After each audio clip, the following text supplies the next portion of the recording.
Hi, my name is Natalie. I'm a graduate student at the University of Washington, and welcome to NAAM's Interactive Storytime. Today, we're going to be reading The ABCs of Black History, written by Rio Cortez and illustrated by Lauren Semmer. History is not the past, it is the present. We carry our history with us. We are our history. James Baldwin. A is for anthem, a banner of song that wraps us in hope, lets us know we belong. We lift up our voices, lift them and sing. From stages and street corners, let freedom ring.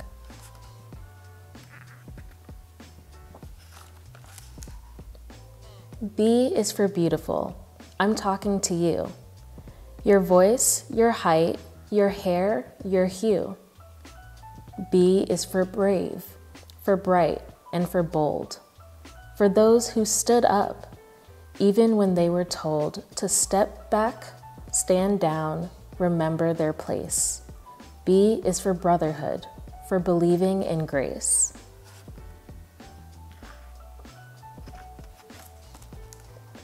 C is for community, where we live, laugh, and eat.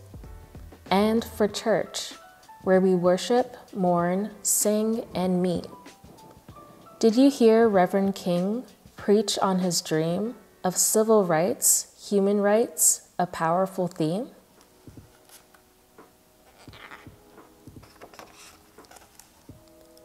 D is for diaspora, pulled from our homes.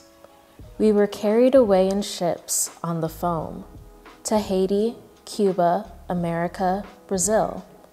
Our names are different, new, but still, we are connected. Then, now, forevermore, to that long ago, far away African shore. E is for explore, to study a place, like Matthew Henson, the Arctic, Mae Jemison, space. E is for education, for expanding the mind, like Ruby Bridges, Linda Brown, the Little Rock Nine, the first Black children in all-white schools. They opened the doors and challenged the rules.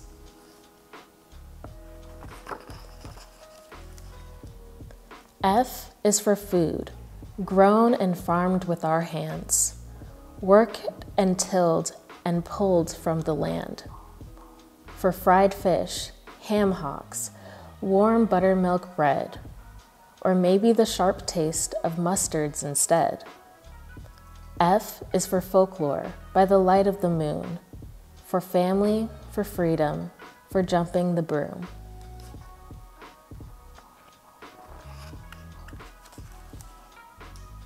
G is for go, towards cities we were bound, for the great migration from country to town. From farming the land to the factory floor, we carried the blues on our backs, not much more. H is for Harlem, those big city streets. We walked and we danced to our own jazzy beat. When Lewis and Bessie and Duke owned the stage, and Langston and Zora Neale Hurston the page.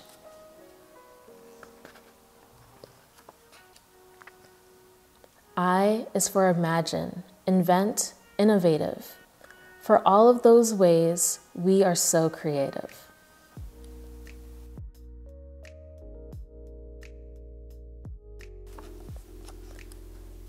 J is for Juneteenth.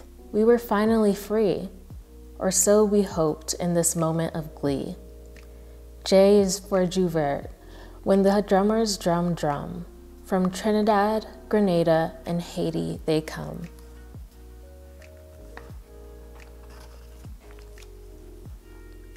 K is for kin, our fathers and mothers, our ancestors, elders, our sisters and brothers. K is for Kwanzaa, which honors that bond. Ask Habari Gani, and we might respond.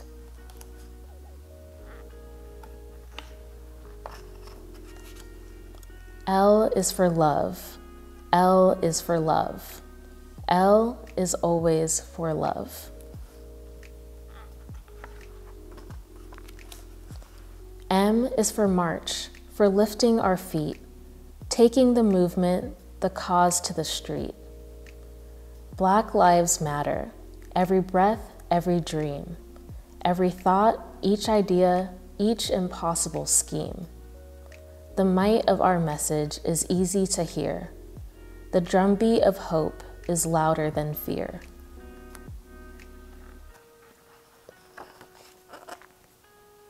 N is for newspapers. We started our own, to tell our stories and let it be known we deserve the front page.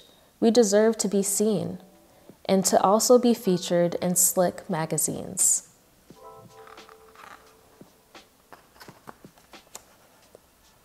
O is for organize, for getting together, to sit in and boycott to make our lives better. Thank you, Fred Hampton. Thank you, Diane Nash, for not being afraid of the possible clash with police and people who shouted and teased. Because of you, we can go where we please. P is for power. It's part of our core. Sometimes it's quiet. Sometimes it must roar like a panther. Isn't that right, Huey P? Power for people like you and like me. And who do you think has more power than most? The president. Obama was first to that post. But Shirley Chisholm, unbossed and unbought, came so much closer than most people thought a Black woman could, which just goes to show, P is for possible, so glow on, child, glow.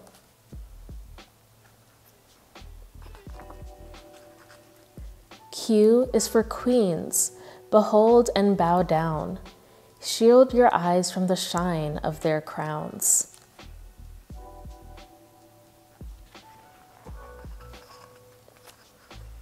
R is for rise, to reach for the top, relentlessly striving, refusing to stop. Like ball players, boxers, and gymnasts who fly, sprinters and skaters who zoomed right on by old records, old thinking, a sight to behold. They went for the win and grabbed for the gold. S is for scientists who charted the stars, studied the bees, took care of our hearts. For Benjamin Banneker, Patricia Bath, for Katherine Johnson's beautiful math. S is for soul, how sweet the sound. From the croon of Sam Cooke to the wail of James Brown. Brother Ray on the keys, Sister Tharp dressed in mink, and Queen Aretha sang, "You Better Think."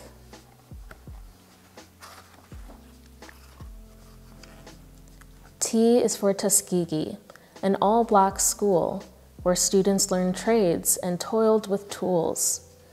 That's how we'll rise, said Boss Booker T, but another smart man just didn't agree. W.E.B. Du Bois said industry's fine, but I think it's better to work on your mind. They had different ideas, but here is what's true. In their own ways, they were thinking of you.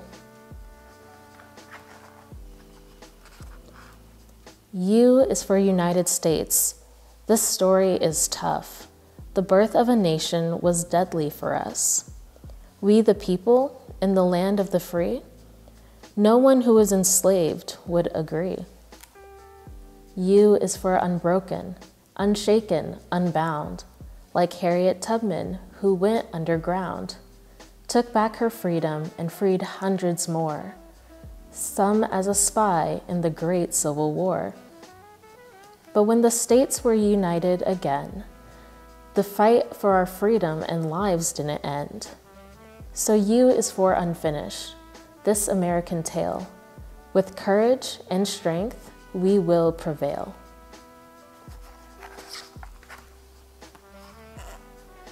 V is for vote. Do you know what that means? The freedom to pick and choose as you please. the freedom to choose who makes the rules, who has the power, who gets the tools to make their lives better. That's why we fight. The freedom to vote is a true civil right. W is for writers, whose wisdoms and words bring to life worlds where our voices are heard. Rappers and poets and songwriters too, all those who spin from our point of view.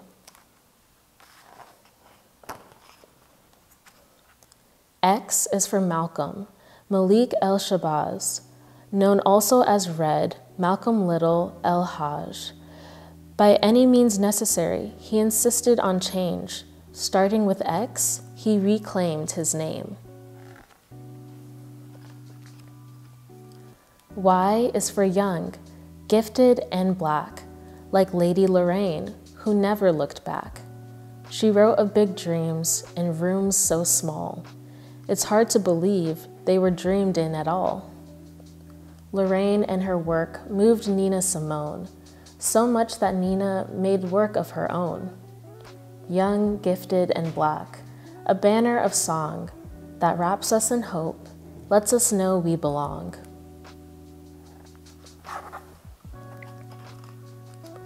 Z is for zenith, the highest, the peak, the top of that mountain King said we would reach.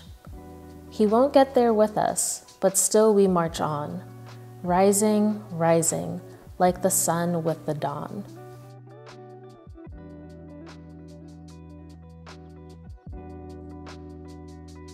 We just read the ABCs of Black history. Thank you for joining us. Join us again every second Sunday for Interactive Storytime. We hope to see you then. Thanks, Natalie. Amazing job reading the ABCs of Black history. Now, let's explore what we've learned from the story. What was your favorite letter in the book, and why?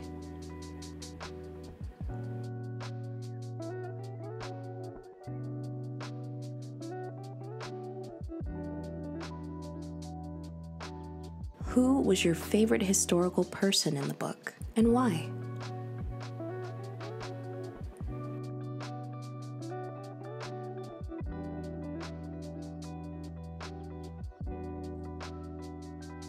Digging a little bit deeper for extra credit, can you find an item in your house that was invented by a Black person? If needed, please use your adult as a reference.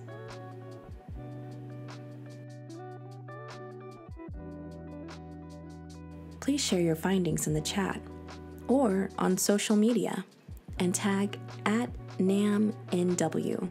That's @NAAMNW. Next up, join us for a field trip to a local Black-owned business, the Catfish Corner, a historic restaurant located in the Central District. Hi, welcome to Interactive Storytime. I'm Jason, and today's field trip is at Jackson's Catfish Corner. It's been around since 1985, and today we're going to talk to Terrell Jackson, the owner here, and we're going to have a great time. So come on in.